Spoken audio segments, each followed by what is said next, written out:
Life's been kind of a wild ride, you know? Here I am, Anna, clocking in at 42, with what you might call the whole package. Got a nice house, thanks to my folks passing it down. It's one of those cozy places that's seen more memories than I can count. And then there's Mark, my other half. Met him back when I was just figuring life out, and he was tending bar at some dive, barely scraping by. My dad saw something in him, though, pulled some strings, and bam, Mark's running the top spot in town now. Funny how things turn out, huh? Our kids, Emily and Alex, they're our little trophies. Emily's got her head screwed on tight, always one step ahead, a real spitfire. Alex, he's the quiet storm, always buried in a book or some hobby that's got his brain ticking. I remember when Mark and I decided to shack up. It wasn't all roses and sunshine, but something about us just clicked. We were a team, tackling whatever crap life threw our way.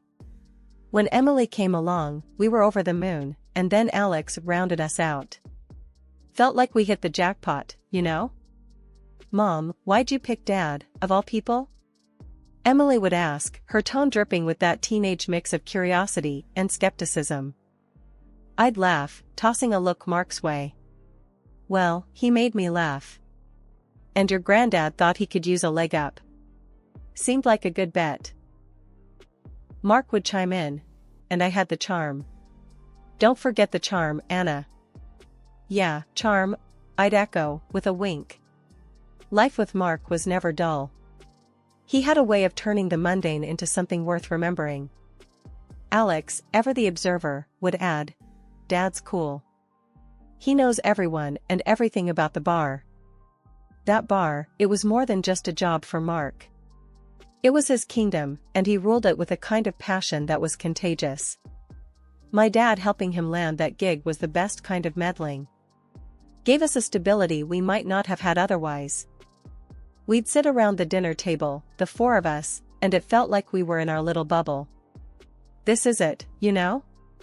I'd say, soaking in the moment. Our slice of the good life.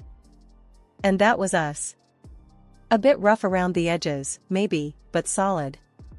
It was in those moments, amidst the banter and the everyday chaos, that I'd feel this surge of gratitude. For my family, our home, and the life we'd built out of love, laughs, and a whole lot of hard work.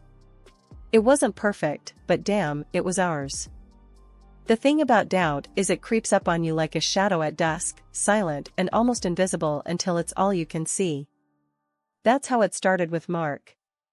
His late nights at the bar weren't anything new, but they started stacking up, night after night, more than the usual. And then, one night, he didn't come home at all. Where's Dad? Alex asked one morning, his eyes scanning the empty seat at the breakfast table. Work stuff, baby. He had to stay late, I answered, stirring my coffee more than it needed, avoiding Emily's piercing gaze. Yeah, right. Emily snorted, her skepticism as clear as day. That's getting old, Mom. I couldn't shake her words, nor the nagging feeling in my gut. Mark had excuses, sure, but they were getting flimsier by the day. And then came the lipstick. A bright, bold color, clashing with everything in my makeup drawer. Holding it between my fingers felt like holding a piece of evidence, a clue in a mystery I didn't want to solve. This yours? I asked Emily, trying to keep my voice steady. She glanced at it and rolled her eyes. Please, Mom. I wouldn't be caught dead in that shade. The conversation with Mark about it was anything but reassuring. Found this in your car, I said, tossing the lipstick onto the kitchen counter between us. Mark barely glanced at it before shrugging. Probably one of the staff's. You know how it is, things get left behind. His nonchalance stung, a stark contrast to the turmoil churning inside me. Things, or people? I shot back, the words out before I could stop them. Anna, come on. You know it's not like that, he replied, his tone a mix of frustration and fatigue. I wanted to believe him, to laugh it off as paranoia, but the seed of doubt had taken root. Emily, always one to call it like she sees it, didn't let it go. You're not actually buying that, are you? It's like textbook cheating behavior.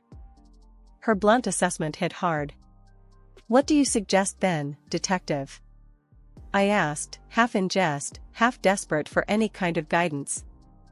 Hire someone to follow him. Find out for real, she said, dead serious.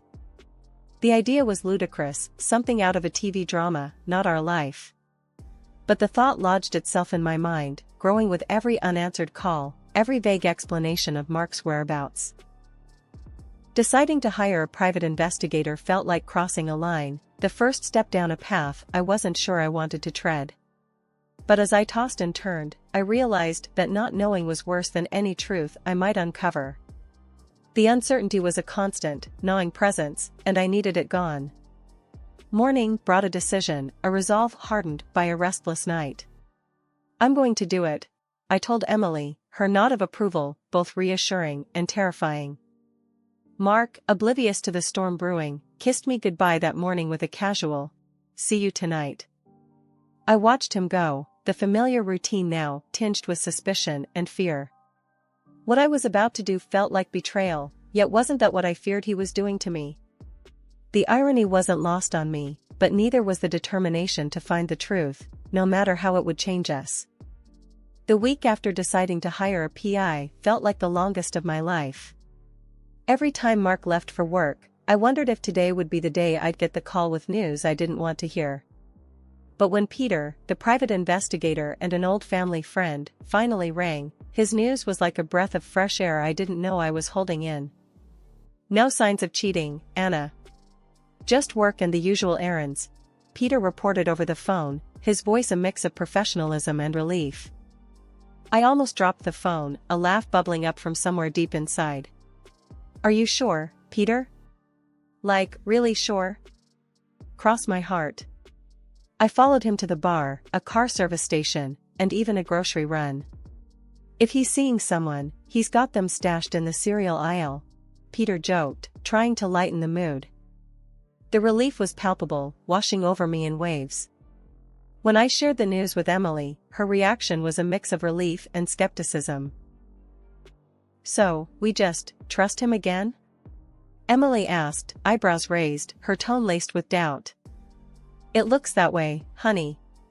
Maybe we were just being paranoid, I replied, trying to convince myself as much as her. Emily shrugged, not entirely convinced, but willing to let it go for the moment. If you say so, Mom. But I'm keeping my eyes open. Life started to get back to normal after that.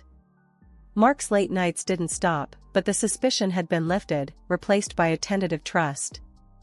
That is until I found the receipt. It was just lying there on the dresser, a piece of paper that felt heavier than it looked. An expensive handbag from a high-end store, the kind of purchase we'd talk about if it were for me.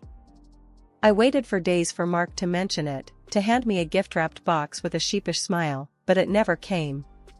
Finally, curiosity and a hint of concern got the better of me. Mark, did you buy something from Luxe Couture recently? I asked casually over dinner, trying to keep my tone light. Mark nearly choked on his drink, coughing before replying. Yeah. A gift for a client. You know, bar business. I paid with corporate money.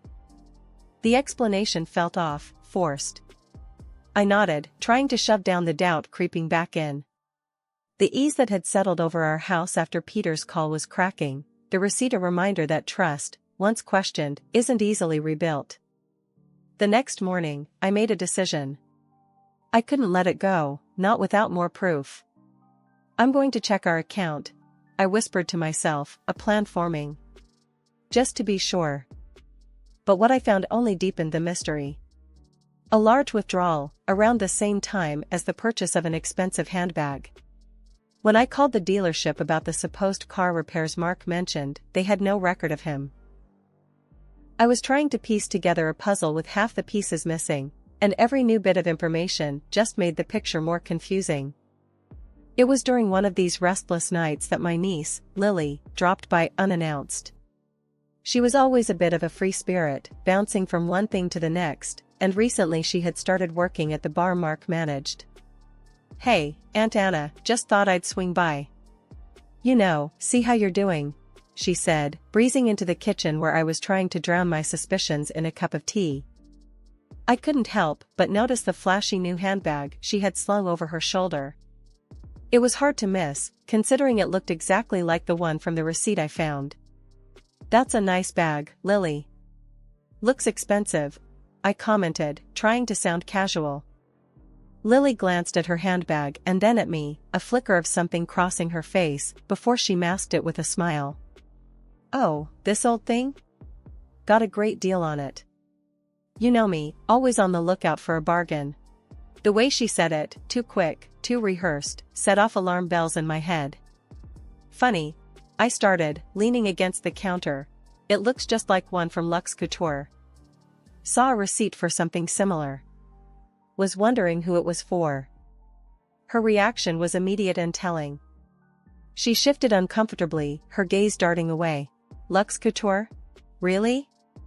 No idea what you're talking about, Aunt Anna." "Like I said, got this on sale." The conversation felt like a dance, both of us circling around the truth. I wasn't sure what to believe anymore. "Right, a sale. Just curious, is all," I replied, my mind racing. The coincidence was too big to ignore, and my heart sank as I considered the implications. Later that evening, I shared my concerns with Emily, who had become my confidant through this whole mess. "Lily came by today, with a new handbag. The same one Mark supposedly bought for a client," I explained, the words tasting bitter. Emily's brow furrowed, her detective mind ticking over. "That's sketchy, Mom. You think Dad?" I sighed, rubbing my temples. "I don't know what to think anymore, Em. It's like every time I get a handle on things, something else comes out of left field. We need to keep digging. This doesn't add up, and you deserve the truth," Emily said, her voice firm with conviction. The next day, I found myself looking at Mark, trying to reconcile the man I married with the person who might be at the center of all these secrets. "Mark, can we talk? There's something bothering me," I said, my voice steady, despite the turmoil inside. "Sure, Anna." "What's up?" he replied, oblivious to the storm brewing. I took a deep breath, ready to dive into the heart of my fears. "It's about us, Mark. About trust and honesty. I just want us to be open with each other, no secrets." Mark looked at me, a flicker of something in his eyes before he masked it with a reassuring smile. "Anna, you can trust me. We've been through so much together." I wanted to believe him, to go back to the way things were before the doubts and the secrets. But the path to the truth was clear, and there was no turning back now. The discovery of the handbag and the lies about the car repairs were just the beginning, and I was determined to uncover whatever was hiding in the shadows of our life. The decision didn't come easy. Planting cameras felt like something out of a spy movie, not something a schoolteacher and mother of two should be doing. Yet, there I was, channeling my inner detective, driven by a mix of desperation and determination. Emily, ever my partner in this unwelcome adventure, helped me strategize. "Mom, make sure you place them where you'll get a good view. And the car one, it has to be really hidden," Emily advised, her tone serious, a stark contrast to our usual lighthearted banter. "Yeah, I know. It feels wrong, but I can't shake this feeling. I need to know," I replied, the weight of our plan settling heavy on my heart. The installation was easier than I thought. The staff at the bar knew me well, letting me in with sympathetic smiles, no questions asked. They probably thought I was surprising Mark. If only they knew. The car was trickier, but darkness and determination were on my side. As I tucked the tiny camera into its hiding spot, I whispered a silent apology to Mark, to us, for what our marriage had become. Then came the weight, a torturous blend of hope and fear. What if I was wrong? What if this tore our family apart for nothing? 3 days later, with Emily beside me for support, I played the recordings. The visuals were damning enough, but it was their laughter that cut the deepest. There they were, Mark and Lily, my niece, in what they thought was their private sanctuary, mocking the life we had built. Can you believe, Anna? So clueless, arranging for you to work here was the best thing she's ever done for us. Lily's voice, sharp and cruel, filled the room. Mark's laughter joined hers, a sound that once brought me joy now twisted into a knife. Yeah, she's so busy playing the perfect wife and mother, she doesn't see what's right under her nose. The betrayal was one thing, but their disdain, their joy at my ignorance, was something else entirely. It shattered any lingering denial, leaving me with a clarity I wished I never had. I paused the recording, my heart racing, anger and hurt warring within me. Emily's hand found mine, her grip tight. Mom, I'm so sorry. What are you going to do? My mind raced. The man I loved, the father of my children, laughing at me with my own niece. The decision was suddenly clear. First, we're going to see a lawyer. Then, I'm confronting them. This ends now. The road ahead was uncertain, but one thing was clear, I was done being the fool. It was time to rebuild, for me and for my kids. The truth was a harsh mistress, but in its light, I found a strength I never knew I had. The moment I decided to confront Lily, I knew it had to be precise and calculated. I couldn't let my emotions lead, this was about getting the truth, no matter how ugly. So, I waited for her at a spot I knew she'd pass on her way home from work. The look on her face when she saw me was all the confirmation I needed. Lily, I started, my voice steady. I know everything. There's no point in lying anymore. Her facade crumbled instantly, tears welling up in her eyes. Aunt Anna, please, I'm so sorry. I never meant for any of this to happen, she pleaded, her voice breaking. Save it. I've seen the videos, Lily. You and Mark, laughing at me, thinking you got one over on me. How long? I demanded, my tone hard as steel. It's been 2 years, she admitted, the words barely a whisper. I wanted to end it, I swear, but Mark, he threatened to fire me if I did. My heart sank, but I kept my composure. You're telling me he manipulated you? Threatened your job? I asked, making sure to record every word on my phone, hidden in my pocket. Yes, he said he'd ruin me if I tried to break it off. I felt trapped, Aunt Anna. I didn't know what to do. Lily sobbed, her confession painting a picture of a twisted web of lies and manipulation. And the private investigator? That was Mark's doing too? I pressed on, needing to hear all of it. Lily nodded, wiping her tears. Yes, he paid him off to lie to you, to make you think nothing was going on. I'm so sorry, Aunt Anna. The recording was enough, more than enough. I turned off my phone and looked at Lily, seeing her not just as the woman who betrayed me, but as someone who'd been caught in Mark's manipulative grasp as well. Without another word, I turned and left her there, her sobs fading into the background. The walk home was a blur, my mind racing with the weight of Lily's confession and the evidence now in my possession. When I got home, I didn't hesitate. I confronted Mark with the evidence, his lies unraveling before his eyes. It's over, Mark. I want you out. Now, I said, the finality in my voice breaking no argument. He tried to explain, to apologize, but it was too late. I was done listening, done believing in the man I thought I knew.